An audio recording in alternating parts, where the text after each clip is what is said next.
Hi guys! So for today, Sophia's pictorial on her 8 months. So cute, diba? So ayan guys. So this dress is nabili ko siya to sa sa Baguio kasi maraming nagbebenta ng ganito, and then nakita ko and then na-cutean ako guys, kaya bumili ako para sa pang 8 months ng baby ko.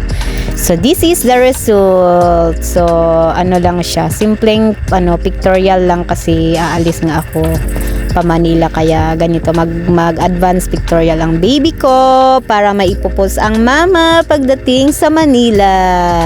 Kasi 22 ngayon and then 24 pa naman yung months 8 months ng baby ko. So nag-advance talaga ako ng kanyang pictorial para may maipupos ang mami. Love, love, love ko ang baby kong cutie. Patuti. Muryot, muryot pa ang baby damula. So ayan guys, thank you for watching sa simpleng pictorial ng babo ko. Ayan, super cutie ng fit. Sana all.